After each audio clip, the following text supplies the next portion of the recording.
Hello, everybody. Welcome back to another edition of Freedom Steel. Todd Vandermide, former NRA contract lobbyist, Illinois gun law guru. And so we welcome you all back. A couple of things right off the top here. First off, for everybody expressing concerns about our grandson, Nathan, thank you very much. He got an ambulance ride down to Rush for Chicago for the third time. And now today they are finally getting him an MRI, and he's undergoing that and some other testing, and that's all we know at the time being. Thank you very much. It is June 23rd, which means it happens to be my wonderful wife Amy's birthday. 29 for I don't know how many years now, but she is the one that enables me to do all that I do. Everybody has given me a lot of credit over the years for being a lobbyist, a commentator, whatever it is. Understand that I could not have done anything without the help of my wife. That her support, she helped she was a single mom half the year when I was traveling back and forth to Springfield, amongst other things. I have forgotten more birthdays and anniversaries than I care to admit to, and through it all, she is a patron saint. So happy birthday, honey. Thank you very much for all that you've done to support me. With that in mind, this is part 2 of the Atkinson Dissent. Making sure the ringer on my phone is off so we don't get any abrupt interruptions here. So picking up where we left off, Justice Wood goes on to opine that with that in mind, I will continue on the assumption that Atkinson's second argument is the serious one in this case, whether a permanent restriction on Second Amendment rights for all felons lies within Congress's power, or if instead we must go offense by offense as we do under the categorical approach for armed career criminals, see 18 U.S.C. 924C, and decide which felony convictions call for that measure. So here she is straight up tackling the as applied challenge aspects of how the felon prohibition should be applied. And she goes back, they do, they do this phenomenal job of cherry picking what they want out of Heller. Like most rights secured by the Second Amendment, it is not unlimited. That is a favorite saying by the left. They just all love to say that, to rub our noses in it, because I think everybody agrees it is not an absolute unlimited right. Where we draw the line and where they draw the line are two different places. They draw the line at muskets, maybe, and we draw the line somewhere far on the other side, closer to abolishment of the NFA. And so after, she does a really good job of trying to placate things and do this pat on the head, oh, we believe in the Second Amendment BS. It is the but, analogy. And so she goes on. The Heller Court went on to recognize, quote, another important limitation on the right to keep and carry arms, end quote. It was limited to the, quote, sorts of weapons that were in common use at the time. Let me pause for a moment on this phrase, in common use. In Heller, the court explained it this way, that Miller, United States versus Miller, said that the sorts of weapon protected were those in common use at the time. We think that limitation is fairly supported by the historical tradition of prohibiting the carrying of dangerous and unusual weapons. The court's reference to historical tradition indicates that the relevant time for common use inquiry is when the Second Amendment was adopted. So let's pause right there. Here she actually gets something very right, and she takes a side that we have been arguing, that the proper time and framework is 1791. when the Second Amendment and the Bill of Rights was ratified by the states, which goes along with rights, what was stated in Heller, that rights are, designed to be understood as when they were adopted. So that comports with it. Otherwise, the Second Amendment would be frozen in time, and if we applied the same standards to the First Amendment, we would be left with the quill, the printing press, and the spoken word. But as she continues here, otherwise the weapons that qualify as being in common use would vary over time in capricious ways. Think about the modern pistols that have been available since the 1980s. Presumably, someone who wanted to own and carry such a pistol during the first year it was on the market would have had a hard time showing common use.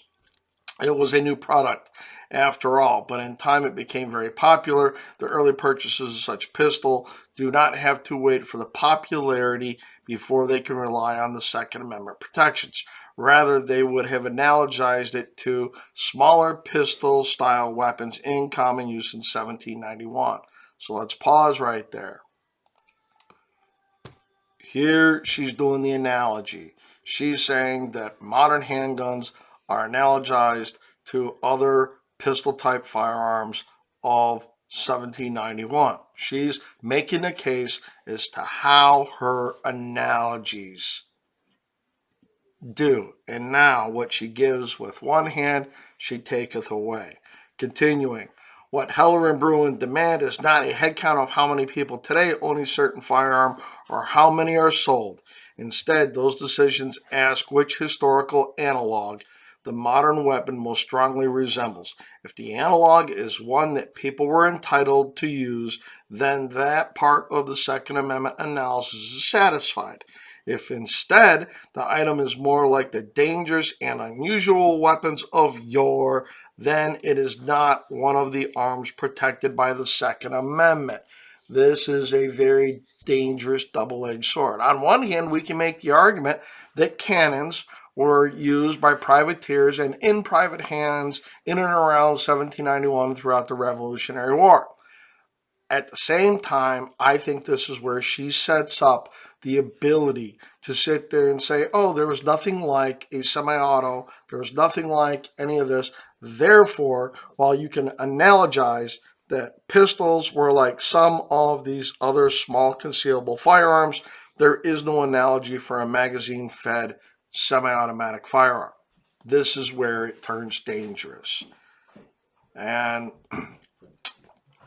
she goes on, let's turn then to those long-standing prohibitions on the possession of firearms by felons and the mentally ill, or laws forbidding the carrying of firearms in sensitive places, such as schools and governmental buildings, or laws imposing conditions and qualifications on the commercial sale of arms.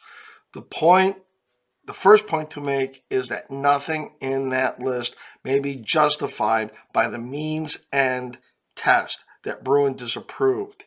But these were long-standing prohibitions and thus fall squarely within the historical test to which courts must now confine themselves. So what she's just done is she's jumped the interest balancing approach and she's instituting a new test. If they are long-standing, then it's not interest balancing. It is just going back to a historical approach that says if you can make any analogy, because Bruin said they didn't have to find a twin. And that's where she is leading the other side. So let's continue on now. Only a professional historian would know how to evaluate often conflicting claims about the social, cultural, and legal landscape of an earlier period, and that person likely would not jump to any conclusions without devoting significant time to an evaluation of original sources. Here on page 22 of her dissent, she is now once again sitting there and bemoaning the test that Bruin has set forth, saying that it is text of the Second Amendment followed up by history and tradition. Lest I be accused of exaggerating, let me give a few examples of the first fine lines courts are now being asked to draw.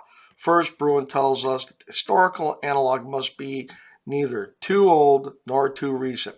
It adds that the most persuasive analogous regulations are those enacted or in place at the time of the Second Amendment was ratified, 1791, or those that date from the adoption of the 14th Amendment, 1868. She goes on, next, the historical analogs must be abundant, through they need not appear in every jurisdiction. Being able to point to 3 colonial regulations is not enough to demonstrate a regulatory tradition, even though the 3 colonies in question represented nearly a quarter of the original 13 and accounted for almost half of the country's population. Furthermore, regulations must have been actually enforced by the authorities, though we do not know what ratio between incidents of the regulated action and the prosecutions is enough to make enforcement actual, and laws that were short-lived deserve little weight. So here she is bemoaning the Bruin test all over again and saying that, hey, there were, 25% of the original colonies had some sort of law or regulation, and therefore it covered what? About half the country's population. Therefore, they should be given more weight. It is akin to saying that New York, Chicago, and LA and their laws should carry the weight of the day, and that we should look at where these analogies were in the population density or superiority of that, so that now they are given more weight because they covered more people. It's saying that the laws of Illinois should carry greater weight than, say, the laws of Idaho, because there's a greater population in the city of Chicago and the suburbs, and those laws are more mainstream. They are more sought after or given to a higher majority of a population. No, that is dangerous thinking in how they try to set these arguments up. She goes on, we must ask instead how and why the regulations burden the law-abiding citizen's right to armed self-defense, and decide whether that how and why are relevantly similar to the historical antecedents. Note once again that the assumption is that the citizen is law-abiding. The court said nothing about what makes law-abiding or not. A lower court judge could be forgiven for thinking there's a great deal of play in these joints. And she goes on, taking Brewing at its word, as we all must. I think that's a snarky rhetorical response. In our hierarchical judicial system, yes, you are an inferior court. As Mark Smith over at the Four Boxes Diner empirically and routinely points out, you are an inferior court as enumerated by the Constitution. She goes on, what I see in the nation's history is a nuanced approach toward gun possession, ownership, and use. The Second Amendment's history and tradition are steeped in a rich regulatory background. There she's laying the groundwork, that there is all kinds of stuff from that time. She is laying down some dangerous foundations because she talks about the law abiding. And if you remember, back at a time, you could be declared non-law abiding by being a slave, a Native American, or refusing to take a loyalty oath. Those were just a couple of the things. So again, this is a very dangerous dissent. And these are the things that I'm saying as to why I say it's a dangerous dissent. Let's see. The Second Amendment is the same, while it robustly protects the right of law-abiding citizens to keep and bear arms for self-defense, sport, and other lawful uses. Pause right there. At least she is not limiting it to self-defense. She leads with self-defense, which is not what the court did in Heller, but because the court said for all lawful purposes, such as self-defense. It was simply an anecdotal, but she says, for self-defense, sport, and other lawful purposes. It does not categorically displace all other laws. Here comes the real kicker in this part. not laws regulating the terms and conditions that govern lawful firearm ownership, including the types of weapons that may be possessed, and not laws governing situations under which those pre-existing rights may be forfeited. So right here, she's telegraphing she will support a ban on semi-autos. Laws regulating the terms and conditions. She would uphold the FOID card, I would wager, based on this. Terms and conditions. Got to have a FOID card. And all the other things they pile on. All the other prohibiting factors. I mean, based on this, she could say that if the state or the federal government said, if you've ever been charged with a misdemeanor, that you're no longer a law-abiding citizen. Just as some of the other courts have found that, you can't sit there and say somebody that's had a traffic ticket is no longer a law-abiding citizen. And she goes on, history and tradition bear this out. Gun ownership and use in this country, both before and after the adoption of the 1787 Constitution, have always been subject to reasonable regulations. So now she's bringing in the reasonable regulation argument that they like to throw out there. Oh, this is just no. When a regulation comes into the point of trying to destroy the actual right, much like Illinois' semi-auto ban is, then that in and of itself is a problem. But she is laying the groundwork here to say that there were a whole bevy and a whole host of regulations from 1791 or even 1787, and therefore, all these things are reasonable going on. Moreover, while I recognize that we must not allow the prefatory clause of the Second Amendment, the one that highlights the role of a well-regulated militia, to assume undue importance, it is equally true that we are not at liberty to delete words from the Constitution. History demands that we give each part appropriate weight. She's trying to bootstrap in the militia stuff and probably go back to what Scalia wrote about guns that are more favorable towards the military or militia, may be, regulated under the NFA. And what does she do to buttress this? In the intertwining of right and duty had an effect on the types of arms people were allowed to keep. Arms that, in times of need, could be used in the militia, could also be retained at home for self-defense and hunting, though not poaching, and the latter would result in deprivation of the right to keep the weapon. And in it was from those seeds that the individual right recognized in Heller originally grew.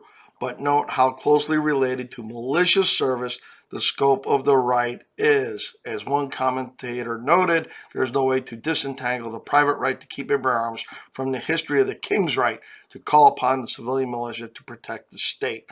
The often discredited Sol Cornell there being quoted by Justice Wood. So she goes on this couple paragraph screed about how the militia was called up and things that the king could summon people for and go on, and how in Britain's constitution they started to entwine the right to keep and bear arms. One of the ancient rights and liberties in the Britain's unwritten constitution it mentions is the following: Protestants may have arms for the defense suitable to their conditions and as allowed by law. That becomes one of her saving phrases here, as allowed by law. So she's building this foundation. She built the foundation that there's been all these regulations in 1787, 1791, and it's always been as allowed by law. Much like the Illinois Constitutional Article 22, that says subject only to the police power of the state. So everything is subject to the police power of the state in her mind. And if they choose to make a law about it, well, good for them. If it's not a complete ban on firearms, then that's good by her, is the way I see her writing this. And she goes, not quite a ringing endorsement of the untrammeled right to keep and bear arms. It instead builds on the idea that rights exist as allowed by law, right? Saw that coming a mile away. That's what she says, that everything is subjective to the legislature's pronouncements. Very, very dangerous, because under that, there is very little I think Justice Wood would strike down as being unconstitutional. Begrudgingly, the court had to, they ruled in favor of the city in McDonald and were torn down in Justice Alito's opinion 9 months later. But for that, they would say allowed by law. So in her mind, the state's ban on semi-auto magazine-fed rifles, semi-auto shotguns, it's all allowed. It's all allowed. That's why I say this is a very dangerous, but it's well argued. It is well thought out from that perspective and the way she builds a foundation for all this. So we go on, page 30 of the document. The pre-constitutional understanding reflected the Second Amendment thus had two key elements: the history of the institution of a civilian militia and Anglo-American traditions, and the individual right to own, carry, and use arms. The public meaning of the amendment thus includes elements of both sources. The individual right existed, to be sure, but it was subject to regulation, as the Constitution itself expressly notes. And let me pause here for a moment. This is where Justice Wood has teed up the most dangerous part, in my mind, of her argument. That she's built this foundation, that all these regulations existed, and using New York Bruin's own words of text, history, and tradition, she is going on that, see, well-regulated's in the Constitution. It's in the Second Amendment. Although well-regulated back then did not mean the same thing as people think of regulated today. She's making that fundamental flawed mistake here. But she here on page 30 has teed all this up, and you're gonna get this in a minute. Continue with that quote. The federal government was given the power to call forth the militia to execute the laws of the Union, suppress insurrections, and repel invasions. See Constitutional Article 1, subsection 8. While the states retained their police power, remember that word, over state militias, and were empowered to prevent federal disarmament of individual citizens. This structure makes gun laws all but inevitable. And indeed, at the time of the Constitution was written in 1787, the Second Amendment was ratified in 1791, laws regulating gun possession and use were ubiquitous in the new country. Understand, that is their basic premise, because there were a lot of gun control laws at that time in their minds. Then they can apply all those to the analogy and the text and history test that New York now commands. And because the Second Amendment to the Constitution talks about regulations, they're all permissible. That is going to be their new argument. And so that's what's going on here. So this is what the other side is going to be arguing. And it's interesting that this comes out in front of our oral arguments on the Illinois semi-auto ban, because this is going to go on. The video's starting to run a little long here. I'm going to part this out right here. I will come back and pick up on other things about the Illinois semi-auto ban and on why I think this dissent is dangerous, because I think this is the path Judge Easterbrook and others may attempt to follow. So with that, guys, always please like, subscribe, comment, copy and paste the link to this, share it around your social media framework and everything. We really do appreciate all that. You guys are just bumping our numbers up there, and we'll hopefully knock up against 10,000 here pretty quick and really start that log roll going on there. I want to thank KB32 and all the others that have helped promote the channel. Appreciate Mark at Four Boxes Diner following us on Twitter and all that. I really want to hear what Mark has to say about this dissent. With all that and amongst everything else. So guys, as always, don't forget the Second Amendment Law Center, the Second Amendment Defense and Education Committee to help keep funding this kind of BS within the courts. We're going to need a lot more of that to keep going because we're going to have to knock this down. And as always, frag out.